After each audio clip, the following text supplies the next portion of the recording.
Ну, не знаю, какими. Будь я таким, я бы тоже за 9 месяцев людей собрал.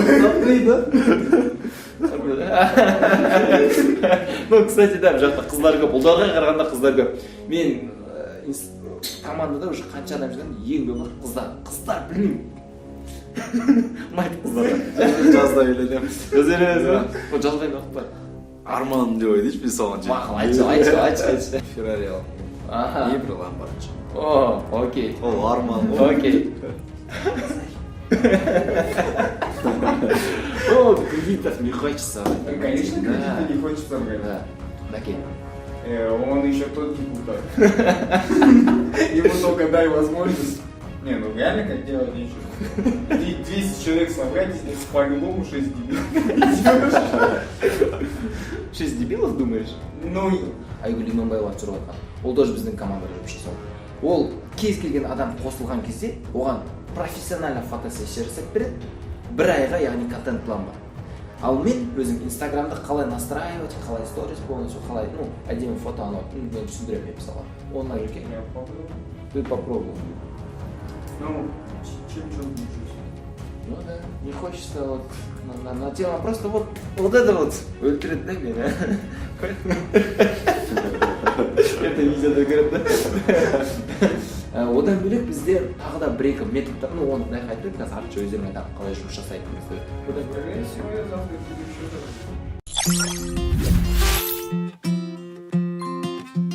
Баршаңызға сәлем, қадірменді қонақтар. Біздің каналға қош келдіңіздер. Бүгін мен Мақсат Тілеухан Dream Trips компаниясының өзімнің достарыма бірінші рет презентация жасамақшымын. Презентацияны видеоға жазып сіздерге көрсетпекшіміз. Бүгін бізде Болат, менің класстасым және бұрыннан келе жатқан досым Қожамқұл. Өздерің жайлы сәл айтып өтсеңдер. Болат? Мен қазіргі сәтте Алматы энергетика және байланыс университетінде оқып жатырмын, 4-ші курста. Және де жұмыс жасап жатырмын, банком кредитте оператор болып, колл-центрде. Қожамқұл? Я закончил учебу, закончил на программиста, сейчас работаю в государственном архиве ЕПФ оператором. Жақсы. Болат, өзіңнің жұмысың ұнай ма? Қатты ұнайды. Қай жер ұнайды? Жұмыстың негізінде ұнайтын сәттері ол жұмыстастығы бар, яғни орысша айтқанда коллектив. Ең қызық адамдармен, яғни жаңа таныс сөйлескен жалпы адамдар, жаңа адамдармен мысалы жаңа танысып сол сияқты. Ұнамайтын жағы?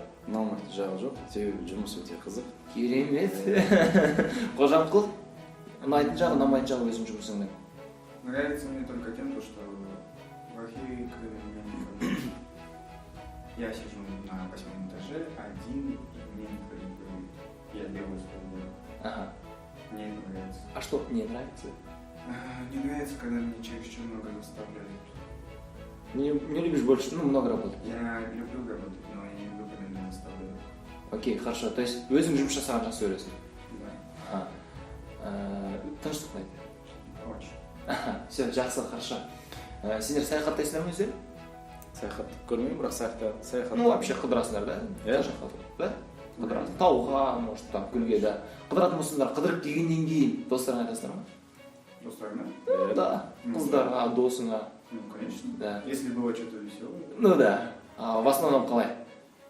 Қызықты сәт. Қызық па, қызықсыз ба?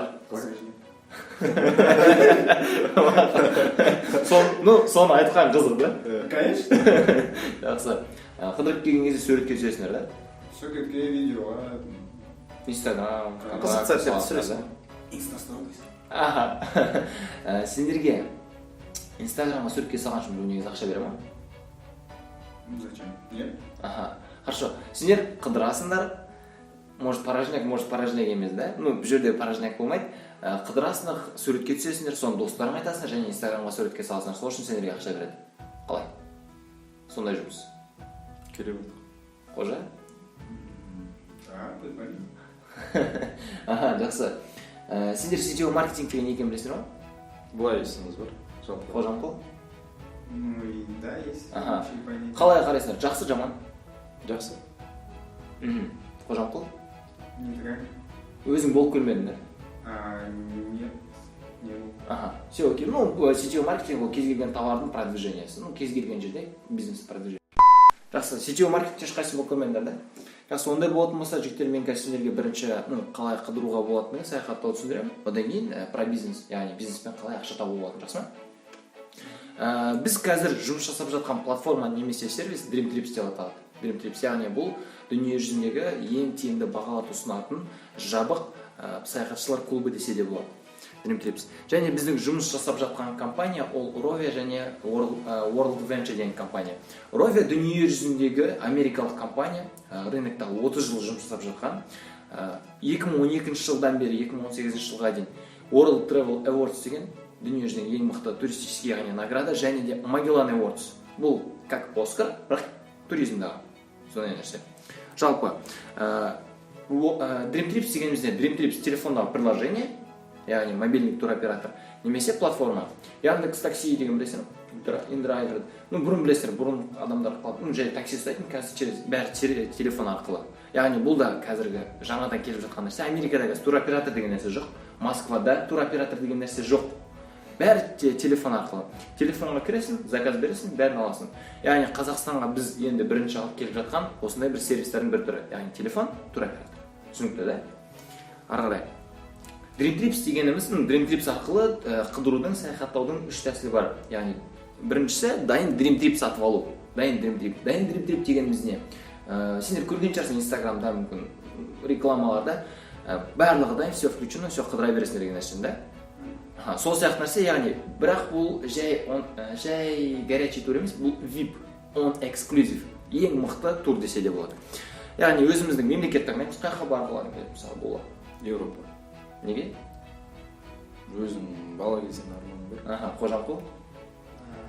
Япония. Неге Япония? Культура. Керемет. Хорошо.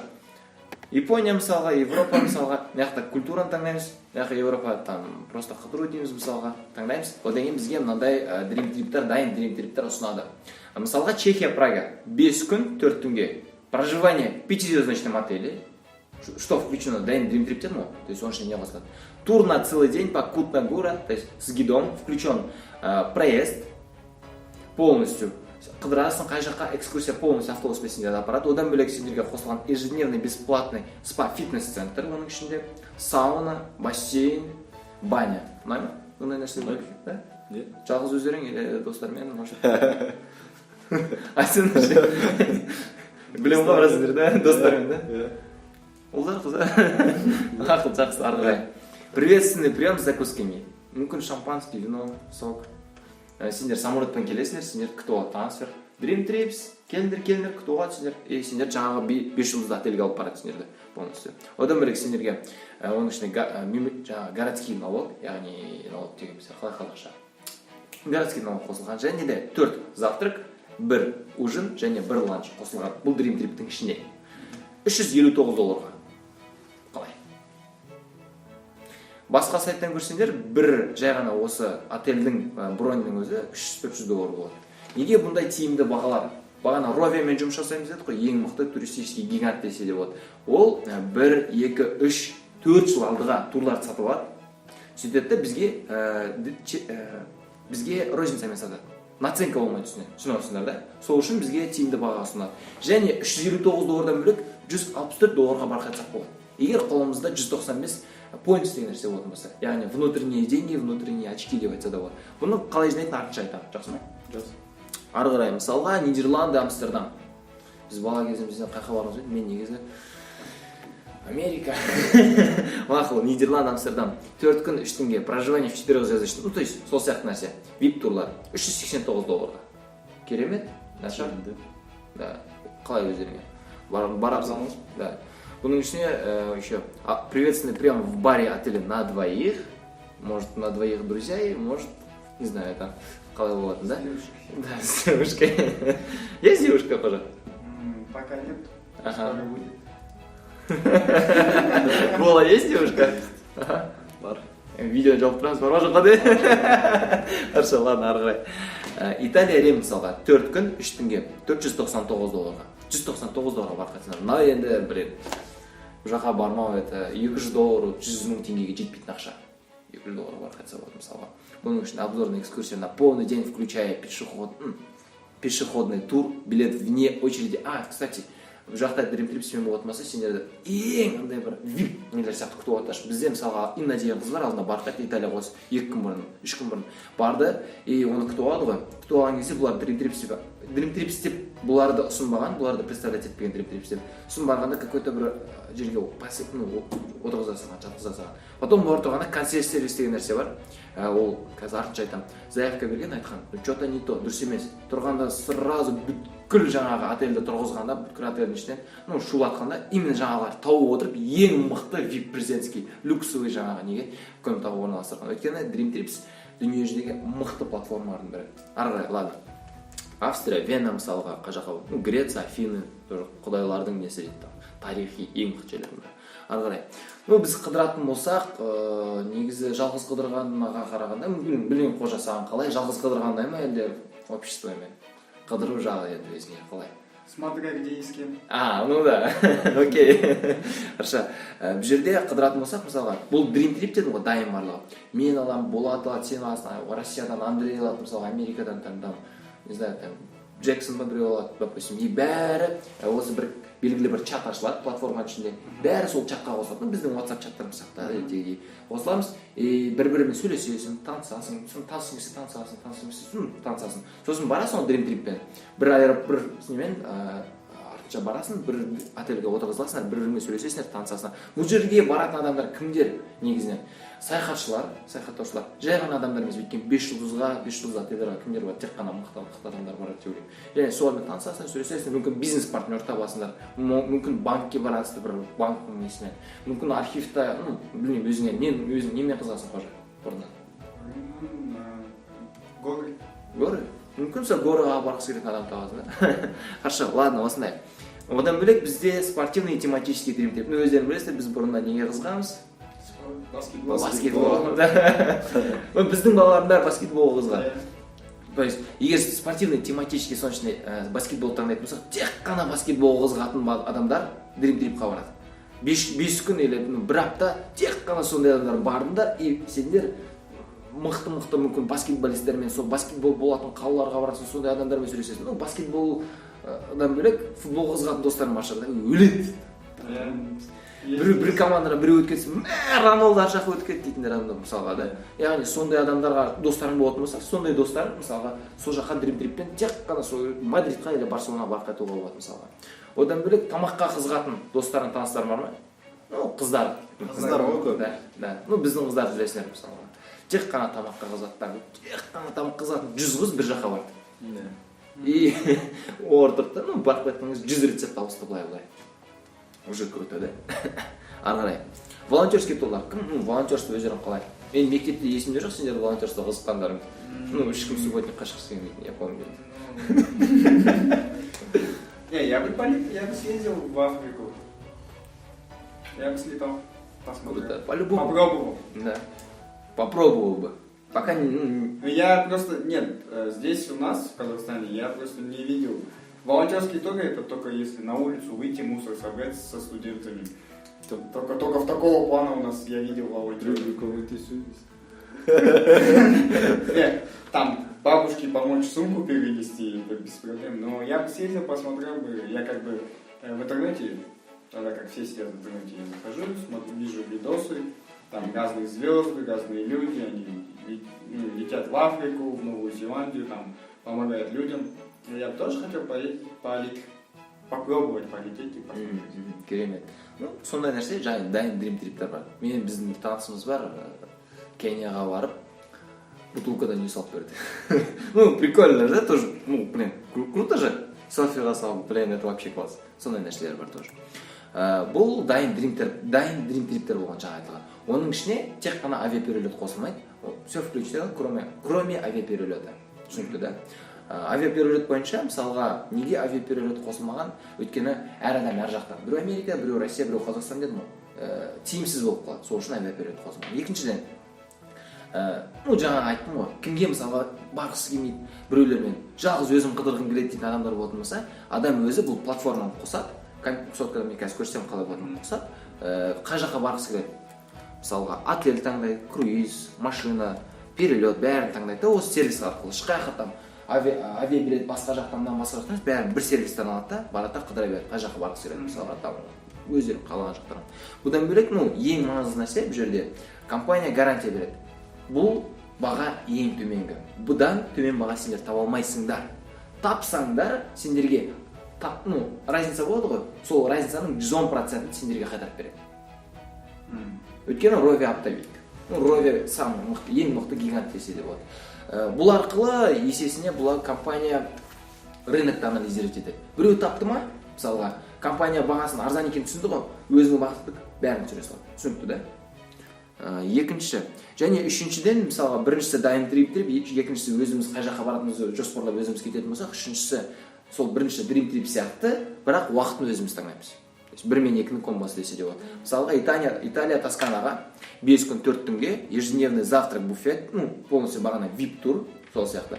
Бірақ бұл жерде 1 декабрь 2018-ден 30 март 2019 жылдың аралығында кез келген күні барамыз десек $409 барамыз. Бүгін барамыз десем 409, ертең барамыз десек қай күні барамыз, мен күтпеймін, барам, сол күні барам деп шешем, болып бара беремін.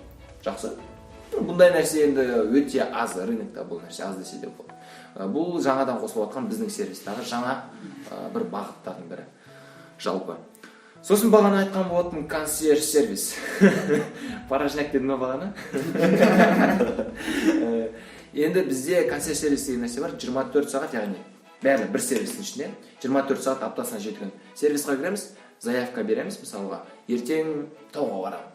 Тауға барғанға не алсам болады, болмаса тауға бару үшін не істеу керек, болмаса ағылшынша білмеймін, бәріміз білмейміз, ондай мықты емес. Болмаса біз басқа мемлекетке бардық, қалай ресторанда тілде обслуживание жасайды, соның ішінде орыс тілі бар. Қазақ тілі жоқ. Ну, мне не страшно. Ну, тебе не страшно. Вот екеумізге кішкене қиын болады. Ладно, хорошо. Қыдыратын болсақ, негізі ақшаны қай жаққа құртамыз, ең көп ақша? Тамаққа. Бензинға. Бензин включен. Тамақ қой. Әр елдің мысалы. Да. Әр елдің мысалы тағамдарын жегім келеді ғой, яғни дәмін татып көреді, сол сияқты. Қожекей? Так как у меня девушки нету, как у него, я на еду особо много не трачу, но я много пью, поэтому мне большинство денег уходит на то, чтобы поддержать воду в организме. Ішке баратын нәрсе ғой. Барлығы да. Ұзын сөздің қысқасы. Қараңдар, компанияда мынандай нәрсе бар. Кэшбэк система. Мысалға бір нәрсе сатып алдық, суретке түсіреміз телефончик. И осы сервисқа, осы приложениеға жібереміз. Бізге кэшбэк 20-дан 50%-ға дейді. 20-дан 50%-ға. Рахмет апты білесіңдер, шикартты білесіңдер да, может.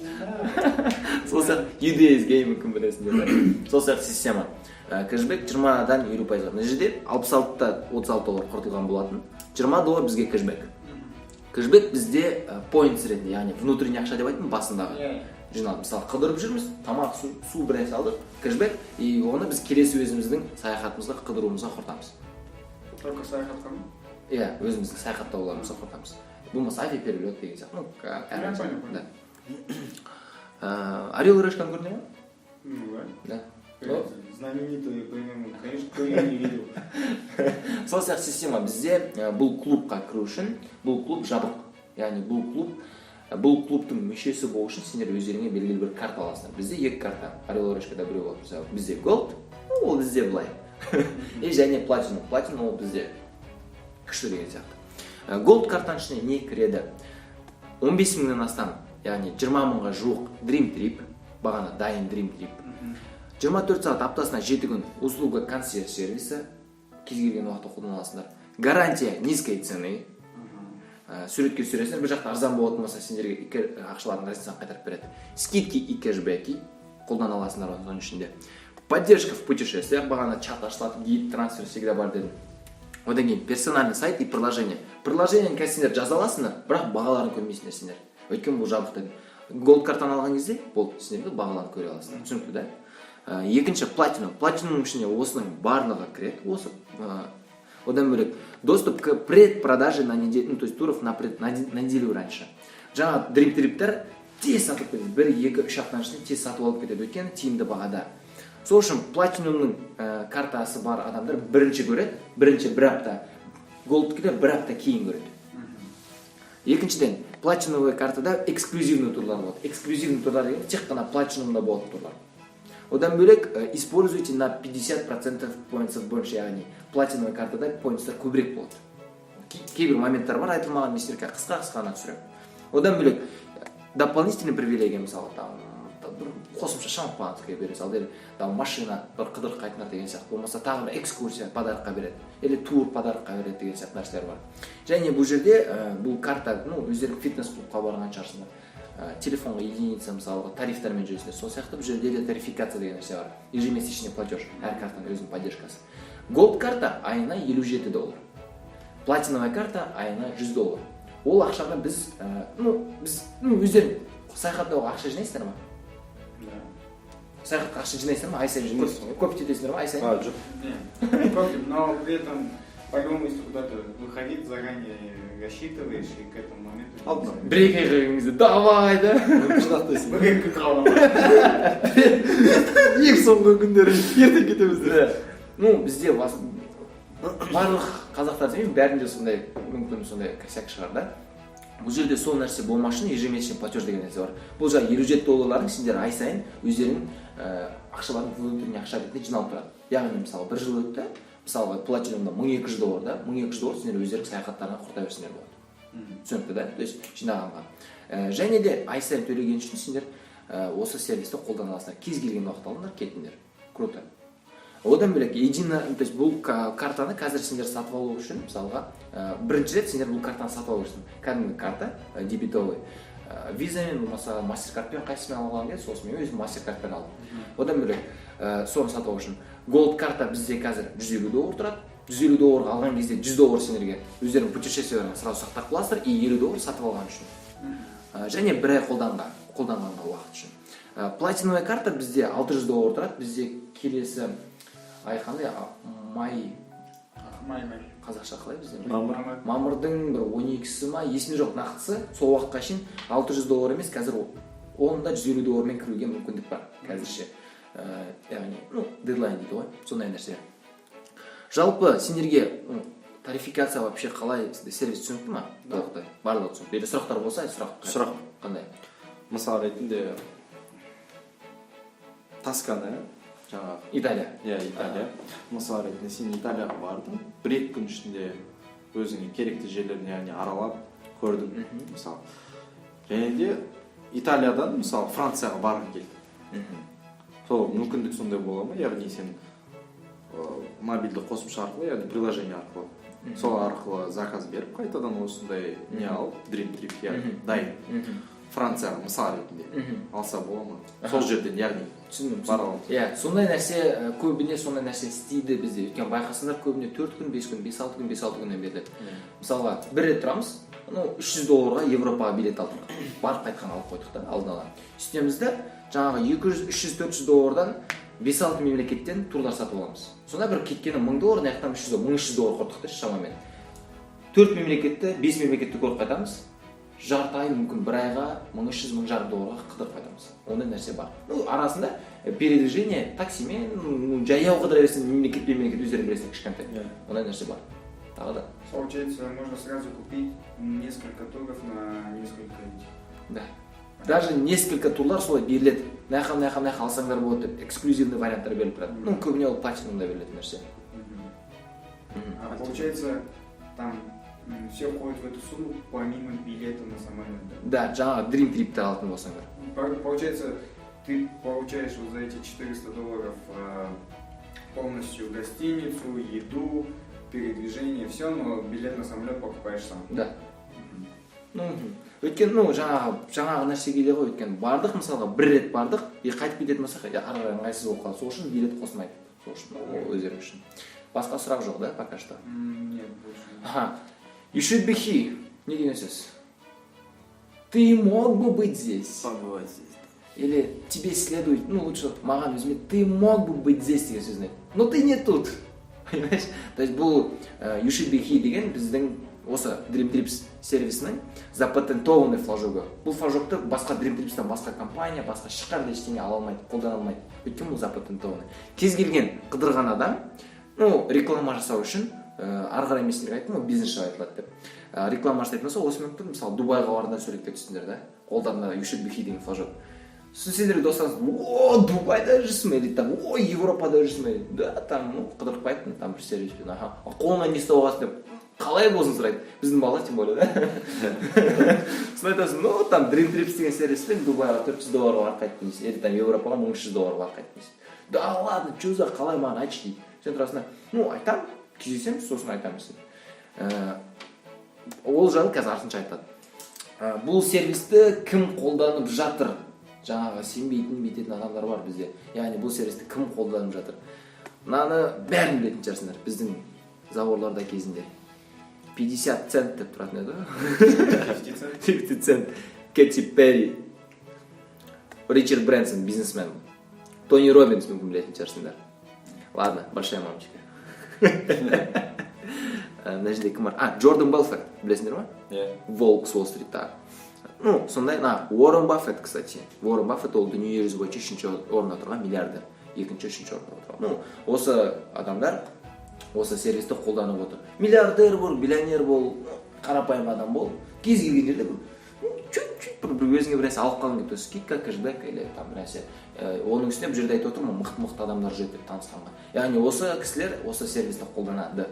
Одан бөлек, инстаграмдарыңа қазір кіріп көрсеңдер болады, мысалы жазып алсаңдар болады, хэштег YSBH, жаңағы әрі You should be here. Тересіңдер, көресіңдер, кез келген адам қыдырған кезде жаңағы флажок, және осы хэштегті қояды, суретке түседі. Түсінікті да? Дальше. Ары қарай енді бізде бизнес жайында болады. Бұған дейін, яғни сервис барлығы түсінікті да? Сервис бойынша, сервис өздеріңе қалай? Керемет, да? Хорошо. Енді бизнес бойынша басына айтқан болатын, біздің яғни компанияның аты World Venture, жұмыс жасап жатқан компания. Бұл рынокта яғни жұмыс жасап жатқаны биыл 13-ші жыл. Америкалық компания Плано, Техас деген жерде орналасқан. Дүние жүзі бойынша по прямым продажам топ 100 компанияның қатарына кіреді. Соның ішінде 25-ші орындағы официальный компания. Және де бұл 36-дан астам мемлекетте официально ашылған. Қазақстанда биыл ашылады. Сол ашылады. Оның ашылуына мен өзім үлесімді қосып, бұл жерде әр нәрсенің ашылуы барысында мысалға бірінші рет Макдональдс ашылама, Макдональдстың бәрі сенікі болатын болса, кім көп ақша табады? Ашқан адам, франшизасын алған адам, сол сияқты. Яғни бізде биыл ашылайын деп жатыр. Ары қарай бизнеспен айналысу үшін, яғни бұл жерде әр адам независимый представитель, мысалға кез келген компания білесіздер. Mercedes, Volkswagen, Apple'ның компаниясы, да? Кез келген компания өзінің продукциясын қалай сатады? Не арқылы сатады? Реклама, маркетинг, яғни миллиардтаған сумманы жылына рекламаға құртады олар. Яғни рекламаға құртады және прямая продажа, тек қана прямая продажа. Бізде сетевая продажа, яғни кез келген адам представитель болады, мысалы мен представительмін, мен саттым. Маған компания сатқан үшін маған определенный процент береді, и мен сол үшін ақша табамын. А компания рекламаға ақша құртпайды. Соның арқасында тағы да үнемдейді. Сол үшін бұл компания тиімді десе де болады. Бизнеспен айналысу үшін бірінші ай бағанағы $150 карта алдыңдар ғой, соның ішіне кіреді, яғни бірінші ай бесплатно бизнеспен айналысу үшін. Екінші айдан бастап сендер $25 за обслуживание, яғни бухгалтерский, өздерің білесіңдер, кез келген нәрсе, мен бизнеспен айналысу үшін жыл бухгалтер деген нәрсе бар. $25 бухгалтерға бересің, сен счеттарға ақша түсіп, картаны обслуживаниесі. Түсінікті да? Енді бұл жерде мысалға осы идея, осы сервис ұнайды деген адамдар, достарым бар ма өздерің мысалға? Мысалы, осы сервис ұнақ қалға деген. Ұнақ? Да, бар. Мысалға, сендердің рекомендацияларыңмен біреу осы сервисті, яғни осы приложение қолданатын болса, сатып алатын болса, сендерге бір регистрация, Gold партнер көбіне. Яғни бір платиновая регистрация, сендерде бір регистрацияға сендерге 200 points, бағана внутренний ақша, путешествие құрталасын, және $20 наличными, яғни қолдарына берілетін болады. Түсінікті, да? Нормально, бір продажа. 6 продажа, кез келген жерде продажа десе болады. 6 продажа, яғни 6 сатылым, $320 наличными, бір тур сендерге беріледі, VIP, бағанады бір Dream Trip сендерге сыйлыққа, және $1200 көлеміндегі points беріледі, яғни ішкі ақша. Нормально? Поинтсты сен қолдансаң болды ма? Да, поинтсты қолдансаң. Менде мақұл, менде потом айтамын. Өздерің айына қанша ақша тапқыларың келеді жалпы? Өздерің мақсаттары. Қанша алғыларың келеді? Негізгі мақсат. Чем больше. Ну сколько? Сколько хочешь, чтобы ежемесячно зарабатывал? Если я скажу, сколько я хочу, чтобы я ежемесячно зарабатывал, то охренеть. А давай ты скажи.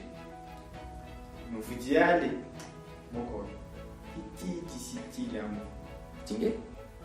Хотя бы тенге. Окей, вот. Мен жағамайын деп бүйте алдым. Кем дегенде 1-2 миллион тауып алсаң жетеді. Ну, сен қанша табатыныңа сенесің? Табатың. Иә, о, негізі айына қанша табатыныңа сенесің? Қазіргі өз өміріңде просто. Ну, сенетін сумма, сенетін сумма. 600-700 тысяч. 600-700. 800 тысяч. Да, хорошо. Потому что это реально заработать. Это нормально біздің Қазақстанда. Енді мына жерде 6 регистрация, 6 продажа, 320 доллар. Ну, 120 мың теңге көлемінде ақша. Сендер бұл жерде қалай жұмыс жасайсыңдар? Көрдіңе ма қазір не салатын болсам? Да? Қараңдар. Обычный продажа, мысалға сендер бір продажа, сендер 6 регистрация жасадыңдар, да? 6 продажа жасадыңдар, 1, 2, 3, 4, 5, 6 продажа. Сендер 320 доллар таптыңдар. 320 доллар таптыңдар. Енді бұл жерде бұл, жаңа айттым ғой, бірінші обычная продажа, прямая продажа. Енді сетевой продажа деген қалай?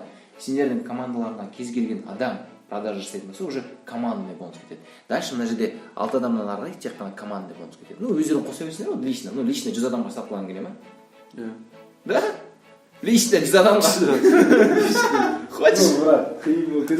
Ну, зачем больше работать? Всегда хочется меньше работать, а больше зарабатывать, да? Да, конечно. Да. Можно попробовать 100 человек набрать. А что, да? Окей, хорошо. Всех своих родственников, всех своих знакомых, друзей, кого всех, кого нашел. Күшіндегі таратқан адамды да станки. На улице идешь такой, давай, пойдем с нами. Ақша табасың. Ладно, хорошо, жігіттер. Қараңдар. Ну, сендер мысалға 6 регистрация жасадыңдар, да? И әр адам, мысалға, бір регистрациядан жасаған кездің өзінде, әр адам бір регистрация. Бізде уже командада қанша адам? 12 адам. 12 адам біз 420 доллар табамыз. 420 доллар уже 150 мың теңге төңірегінде ақша. Даже сондай ақша шамамен. Ары қарай мен сіздерге мына бонустарды айтпай ақ қоймын, бұл қиын болып кетеді. Оңай болу үшін тек қана қарапайым қылып түсіндіргім келіп тұр сіздерге. Бізде ең маңызды нәрсе мынау. Бұл ранктар немесе қанша командада қанша адам болатын болса, қанша ақша табатындарын түсіндіре саламын, да. Мысалға, сендер айттыңдар.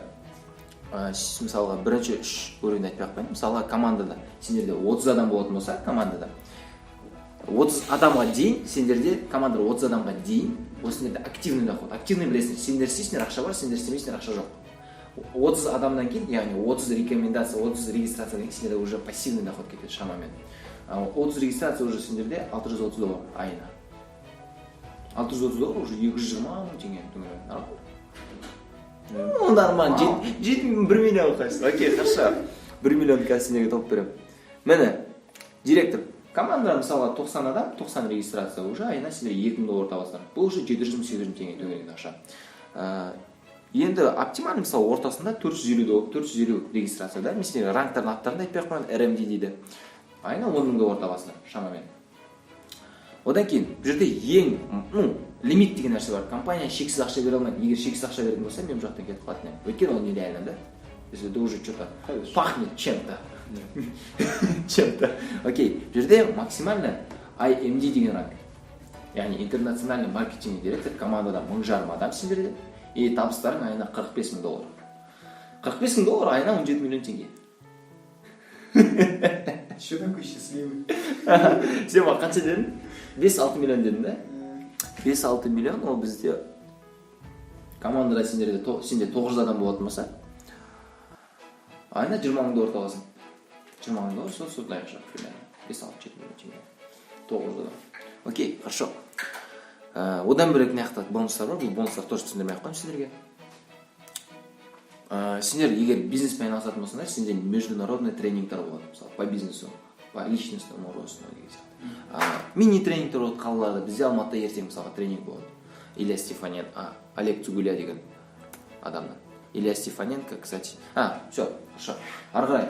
Ну, енді компанияда қазір біз Қазақстанда енді бастап жатырық деп отырмын ғой. Ресейде 2 жыл уже жұмыс жасап жатыр. Илья Стефаненко деген кісі, адам 31-де пацанчикта, может уже.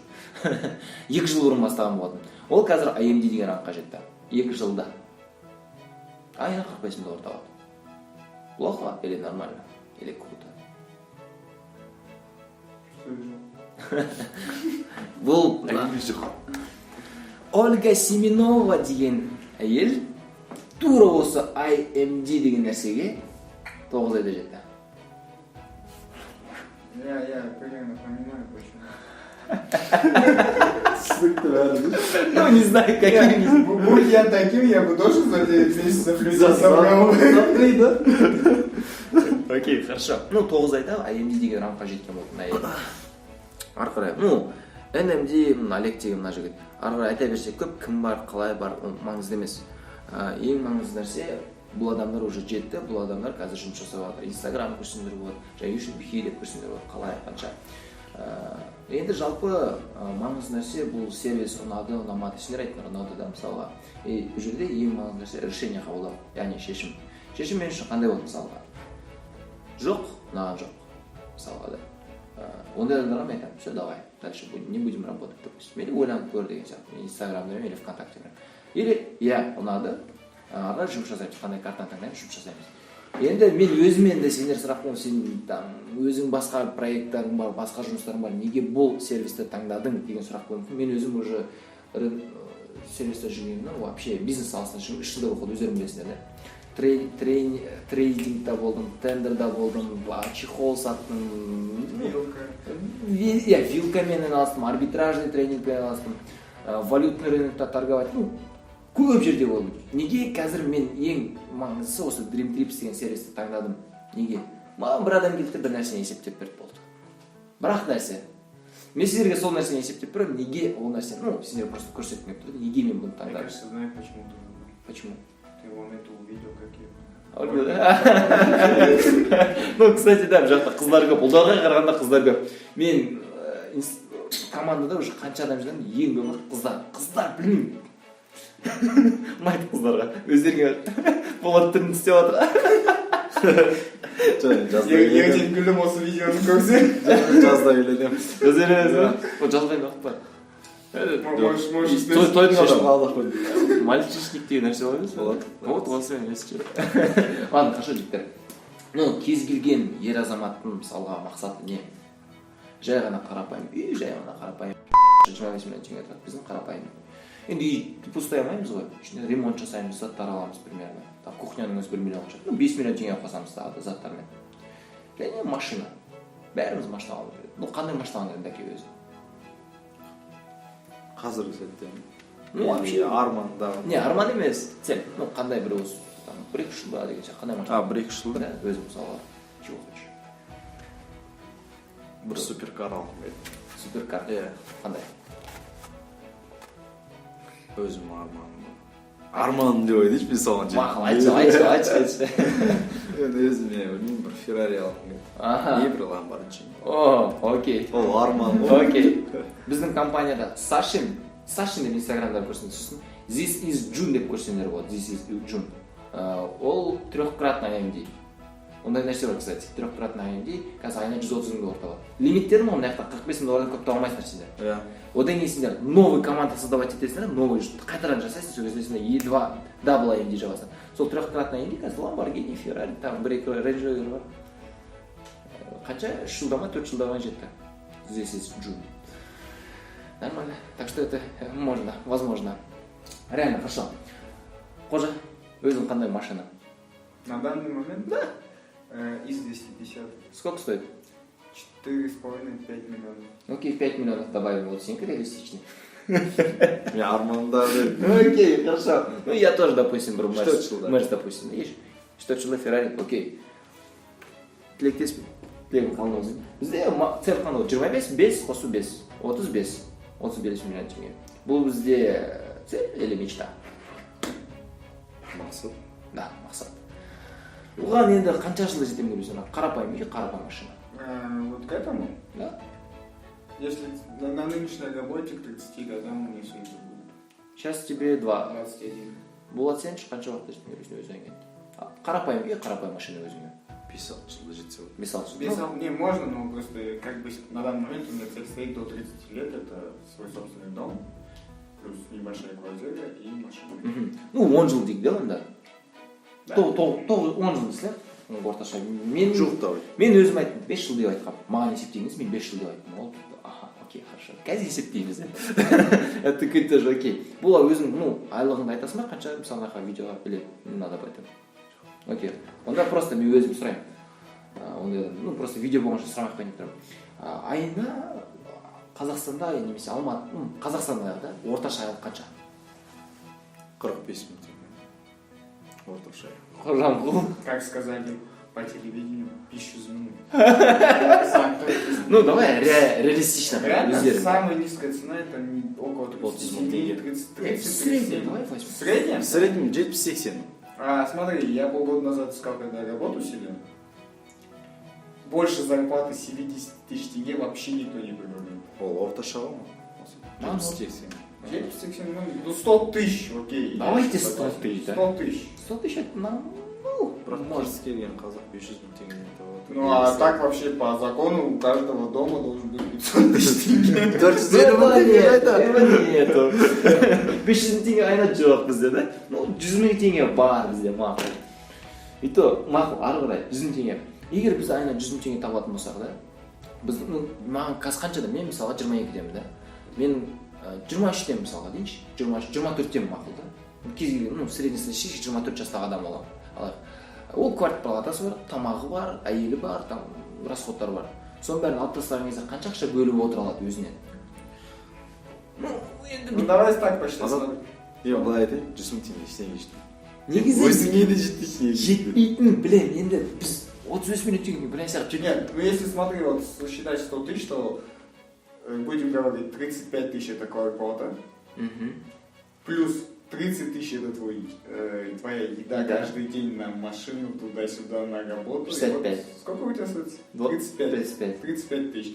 Плюс ты отдаешь около 30 тысяч у тебя будет уходить на еду каждую неделю по 10 тысяч. И у тебя остается сколько?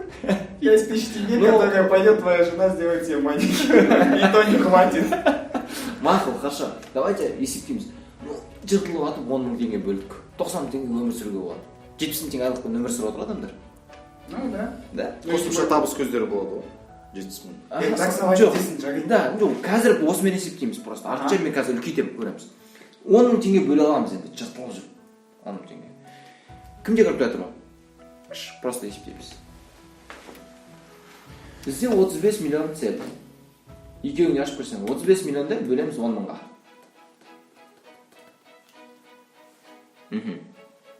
Шар. Бұл ай. 3,5 мың айда жетеміз. Енді осыны 12-ке бөлеміз. 291. 291 жылда жетеді екенбіз акасы. Егер айына 100 мың теңге тауып 10 мың теңге бөліп отыратын болсақ мына цельға. Ну, это, конечно, Ага. по 10 тысяч в месяц, если Ага. дать тебе, ты на всю жизнь не накопишь себе. Давайте, хорошо, 50 мың теңгеден бөлеміз. Даже елу Да, просто есептеп көреміз. 50 мыңдан бөлеміз. И то 50 мыңнан кез келгенде бөле алмайды да. Қанша 35 миллион бөлеміз, 50 мың бөлеміз 12. қазір? 30 миллион, 35 миллион Иә. бөлеміз 50 мың, 50 мың. бөлеміз 12-ке. Қанша жылда жетеді екенбіз? 58 жылда. 58 жылда. 73 сандай жаста жетесің. Жеткің келе ма сондай жаста? Мақұл, 100 мың теңгеден бөлеміз.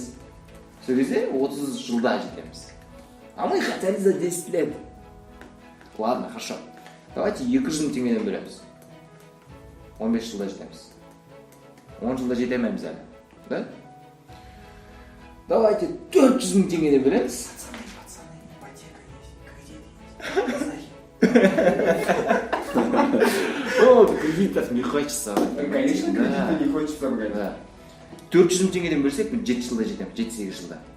Ну, это реально просто есептеп отырмыз, да? Но 400 мың теңгеден бөлу үшін қанша болу керек біздің айлық? Как минимум 2 миллион теңге. И то у тебя железные нервы. Да? Очень Нервтары. Да. нервы. Айына 2 миллион теңге тауып өтілсек, айына как минимум. Енді просто 2 миллион теңге айлыққа жете бар. Біз 7 жылда жетеміз сол кезде. Жаңа обычный машина, обычный. Депутат? Біз бола аламыз ба? Қожа бола аласың ба депутат? Депутат? Ну так как я разговариваю на русском, меня никто не возьмет депутат. Бәке, Он еще тот депутат. Ему только дай возможность. Ладно, айтып ары қарай айта берейік. Дальше. Ну, 2 миллион теңге айына қай жерде табуға болады? Вообще. Бізде Қазақстанда қазір қай жерде табуға А, ты в Казахстане, когда не знаю. болады? негізі сетевой маркетинг табуға болады. Не, сетевой маркетинг это просто, мен сіздерге потом. Ну, просто, бұл жоқ деп ойлады, просто. 2 миллиона? Смотри. Өзің жеке бизнес. Вот. Жеке бизнес. Ага. Либо работать в наших, вернее, не в казахстанских. У нас в Казахстане есть зарубежные хорошие предприятия, на которые, если ты устроишься на хорошую должность и хорошую специальность, в таком случае ты еще около ляма в месяц можешь получать. Нужно, чтобы дойти до этого уровня, тебе нужно поработать 10 лет примерно. Типа около 10 лет. Да, должен тебе походить будет на- 30. Еще будешь примерно еще 15 лет будешь работать. Өйткені миллионнан табатын болсаң, 200 мың теңге беретін болсаң, тағы да 15 жыл сонда 45 жаста жетесің. Ну не хочется в 45, понимаете? Поэтому мен осы сервисті таңдадым. Если 45 ты купишь себе это, ты отдашь это своему сыну или дочке уже. Да. И то доллар секірмесе, да? А, Еще доллар секіру мүмкін. Поэтому мен реально өзім осы сервисті осы үшін таңдадым. Реально. Просто хочется по-быстрому. А Индира мына адам 9 айда жетті. Мақұл, біз ондай қыз емеспіз, да? Жаңа Илья деген жігіт 2 жылда жетті. Айына 17 миллион теңге табады. Ну, мақұл, мен бір баламен танысым жақында, Россияда. 1 жыл жұмыс жасады, 1 жыл. Қазір айына 2000 доллар табады. Ну, 700 теңге айына табады. 1 жыл жұмыс жасады. Тағы 1 жыл жұмыс жасады, мүмкін 4000 доллар табады. Ну, и то 700 теңге айлық Қазақстанда жоқ. Ол күніне қанша уақыт бөлесің? Ну, бұл жұмысқа да. Мен мысалға жұмыс жасағанымға 1 ай, және мынау 1-ші апта бітті. Ертеңнен бастап 2-ші апта басталады. Мен өзім 6 регистрация және командамда әр адам бір адамнан қосып. Менде сонда тапқан табыс примерно 420-ның ар жақ бер жағында. 420 доллар бір айда. Күніне 4-5 сағат құртамын. Жұмыс жасаудың, ну, қалай жұмыс жасаймыз бұл сервис? Вообще бұл жерде қалай жұмыс жасаймыз? Бірінші офлайн, екіншісі онлайн. Әркім өзіне қайсысын ыңғайлы таңдайды. Болмаса комбо, мен екеуісін де қолданамын. Офлайн дегеніміз қалай? Ну, жаңа сен айтып отқан список знакомых, таныстар, барына звондайсың, шақырасың, сөйтесің. Одан кейін тұрасыңдар, ну, 200 адамға айтты осы сервис. 200 досың бар ма болады? 200 таныс адам, туысқан, дос бәрі 200 адамға айтты. 200 адамның ішінен алтауына, мынау мүмкін ба мынау? Мүмкін. Мүмкін. Қожеке. Из 200 найти 6 человек, Да. как делать нечего. Не, ну реально как делать нечего. 200 человек собрать, из них по-любому 6 дебилов. 6 дебилов, думаешь? Ну, мой прикол ты понял. Ну да, окей, хорошо. Хорошо. То есть солай жұмыс жасаса болады. Болмаса онлайн. Таргетированная реклама, Инстаграм, біздің командаға қосатын болса, Санжар Айдар, ну, біздің білесің классымыз, қазір ол профессионал фотограф, Айгүл Иманбаева түсіріп жатқан. Ол тоже біздің командада жұмыс жасап жатыр. Ол кез келген адам қосылған кезде, оған профессионально фотосессия жасап береді. 1 айға, яғни контент план бар. Санжар, ал мен өзім Инстаграмды қалай настраивать, қалай сторис полностью, қалай, ну, әдемі фото, мен түсіндіремін мен мысалға. Онлайн. Одан бөлек YouTube канал қалай ашу керек, және Telegram каналды қалай қолдану керек. Ну, сондай нәрсені үйретеміз. Бұл қосымша. Бұған күніне 1-2-3 сағат уақыт құртасыңдар. Егер бұл жұмыс істейтін, бұл осы методтармен. Бұл бірақ онлайн жұмыс жасасаңдар, сендерде доход 2-3 айда басталады доход. Егер офлайн жұмыс жасасаңдар, бірінші 2 аптаның ішінде сендер доход пайда болуы мүмкін. Өйткені 1,5 аптаның ішінде 6 регистрация жасадым. Там давай, энтузиазм такой. 6 адам звондадым, ну 6 адам сразу подключил. Одан кейін қазір мен жаймен командамен жұмыс жасап жатырмын. Одан бөлек онлайн запускать етіп жатырмын. Өйткені онлайн ұзақ уақытта көп ақша береді. Офлайн ұзақ уақыттан кейін тура сондай ақша бере бермейді ол. Онлайн, офлайн ол тез береді, но на долгосрок ұзаққа бармайды. Түсінесіңдер ғой? Мен сол үшін офлайнмен бам, потом онлайн. Өйткені біз Кир Улановпен жұмыс жасадық. Ну, Кир Уланов ол миллионер. Менің кураторымның кураторы. Менің кураторым тағы да бір Габит Муса деген кісі. Жалпы осылай жұмыстың тәсілі. Өздеріңе қалай енді решение ұнады, ұнамады по бизнесу? Ну, все понятно. Точно, да? Да. Ну, енді өздерің, ну, адекватное решение нет или да? Болады. Да. Да? Қожеке? Я попробую. Ты попробуй. Ну, чем черт не чувствую. Ну да, не хочется вот на тема просто вот это вот өлтіреді да мені. Поэтому я тут, ну, мысалға өзіміз жеке бизнес ашқан кезінде, там, вклад білесіңдер, как минимум 1-2 миллион теңге саламыз, и то гарантия жоқ. Это мало. И то мало, ну и то, давайте миллион теңге реалистично, ну, 1 миллион теңге таба аламыз. Гарантия жоқ, что ол ақша ертең памп керек бізге. Гарантия нет. И поэтому мына жақта $150 еді, 7-ақ мың теңге. Да блин, бәрінің қолдарына кредит қалған айфондары, и то айфондар, допустим, ақша алып келмейді, да? Ну, сондай, ну, өздерің білесіңдер, дофига таких. Тем более студенттер, там айфон 10, там автобуспен жүреді. Джасон ходит. Это видеода көреді да? Одан бөлек бізде тағы да бір-екі методтар, ну, оны айтпаймын, қазір артынша өздерің айтамын, қалай жұмыс жасайтынымызды. Одан бөлек тағы да бізде бонустар бар, қалай жұмыс жасайтын. Өйткені ол бонуста бізде мысалға мен өзіме қазір жұмысқа адамдар іздеп жатырмын. Ну, 2-3 сағат жұмыс жасайды маған, мен оған 3 мың теңге беремін. Бұл компаниядан, ну, бұл осы компанияда. Ну, яғни бұл жерде біздің арамызда деп отырмын, ақша көп. Өйткені сервисіне айналысып өткен. Инстаграм это уже тек қана бизнес деп қарастырса деп отыр. Инстаграм тек қана бизнес. Вайндардың бәрі не үшін түсіріледі? Ну, мақұл біреулер бар шығар, там все сияқты. Ради творчества, но в основном ради бизнеса. YouTube мақұл, там біреулер билет, но везде реклама. Ну, везде бизнес, понимаете, да? Поэтому Инстаграмға Все хотят деньги. Да, мысалы Инстаграмға қанша уақыт құртасыздар күніне? Күнне? Ну, это болмаса... бәрін есептеген. Ну, реально, бір күнде қанша уақыт құртасыңдар? 3-4 часа. 4 сағат. Құртасыңдар ғой сол уақытта. Сол уақытта егер оптимально қолданатын болса, күніне 5-6 мың теңге, как минимум табуға. Ну, айына 300 мың, 400 мың теңге табу. 300 мың емес, $300. Яғни 100 мың теңге айына табуға. Нормально. Айына 100 мың теңге күніне 4 сағат құрт. Мен айтпаймын, миллиарды, миллионы. Мен сіздерге обещать етпеймін, сондай ақша табасыздар. Ну, просто реально егер істейтін болса, айына 100 мың теңге как минимум табуға болады. Стабильно. Это точно. Поэтому осылай жігіттер. Тогда рахмет. Да. Один из Хорошо. Енді аяқтағанға не өздеріңді там нәрсе мүмкін айтатын. Свое мнение? Да. Ну, я скажу то, что презентация прикольная.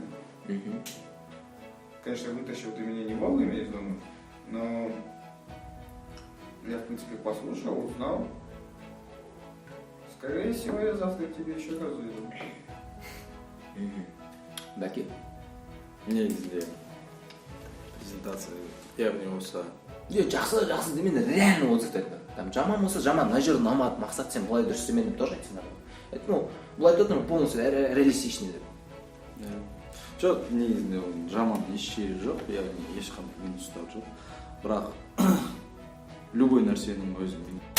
Мінекей қадірменді көрермендер, біз қазір ғана өзіміздің презентациямызды өткізіп болған болатынбыз. Менің достарым және Болат және Қожамқұл мектептен бірге өскен балалар. Кейбір адамдар айтады, сетевой маркетингқа келген кезде өзім достарыма айта алмаймын. Мен қазір ғана айтқан болатынмын. Мен де қорықтым басына. Мүмкін жоқ деуі мүмкін шығар. Жоқ деген жоқ ешқайсысы. Бәріне дұрыстап түсіндіретін болсақ, міне презентация дайын. Тура осы презентациямен кез келгендеріңіз өздеріңіз түсіндірсеңіздер болады. Орысша, қазақша, қай тілде болсын. Өздеріңіз байқадыңыз, менің орыс досым, қазақ досым отырды. Мақұл. Енді бұл видео ұнайтын болса, видеоның соңына лайк қойып жіберіңіздер. Және де бұл видеода ұнайтын болса, комментарийға ұнады, егер ұнамаса, ұнамады деп жазсаңыздар болады. Сұрақтарыңыз болатын болса, комментарийға мынаны сұрақ қойыңыздар, біз сіздерге жауап береміз. Өзіміздің байланыс нөмірімізді осы видеоның астына қалдырамыз. Және де видеодан өздеріңізді немесе өздеріңіздің достарыңызды тапсаңыздар, осы видеоны соларға жіберсеңіздер болады. Рахмет, сау, сәлеметте болыңыздар.